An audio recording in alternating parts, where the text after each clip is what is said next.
दोस्तों, महात्मा बुद्ध की आज की कहानी से हम जानेंगे कि क्रोध इंसान को कैसे बर्बाद कर देता है। एक दिन गौतम बुद्ध अपने शिष्यों के साथ एकदम शांत बैठे हुए थे।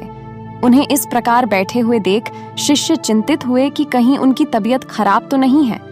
एक शिष्य ने उनसे पूछा कि आज वह मौन क्यों बैठे हैं, क्या शिष्यों से कोई गलती हो गई है?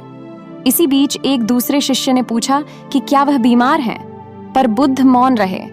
तभी कुछ दूर खड़ा आदमी जोर से चिल्लाया, आज मुझे सभा में बैठने की अनुमति क्यों नहीं दी गई है? बुद्ध आंखें बंद करके ध्यान मग्न हो गए।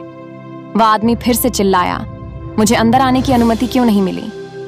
इसी बीच एक उदार शिष्य ने उसका पक्ष लेते हुए कहा कि उसे सभा में आने की अनुमति प्रदान की जाए। बुद्ध ने आंखें खोली और बोले, नहीं, वह अछूत है, उसे आज्ञा नहीं दी जा सकती।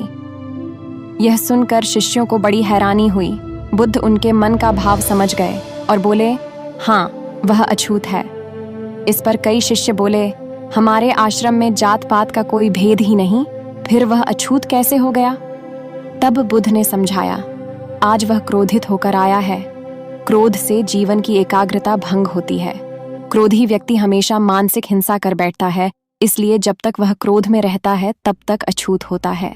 इसलिए उसे कुछ समय एकांत में खड़े रहना चाहिए। क्रोधित शिष्य भी बुद्ध की बातें सुन रहा था। पश्चाताप की आग में तपकर वह समझ चुका था कि अहिंसा ही मनुष्य का महान कर्तव्य परम धर्म है। वह बुद्ध के चरणों में गिर पड़ा और कभी क्रोध न करने का प्रण लिया।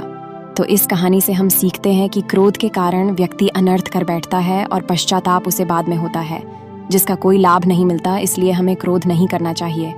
असल मायने में क्रोधित व्यक्ति अछूत हो जाता है और उसे अकेला छोड़ देना चाहिए। क्रोध करने से तन, मन और धन तीनों की हानि होती है। क्रोध से ज्यादा हानिकारक कोई और वस्तु नहीं है। क्रोध में लिया गया एक फैसला पूरी जिंदगी बर्बाद कर सकता है।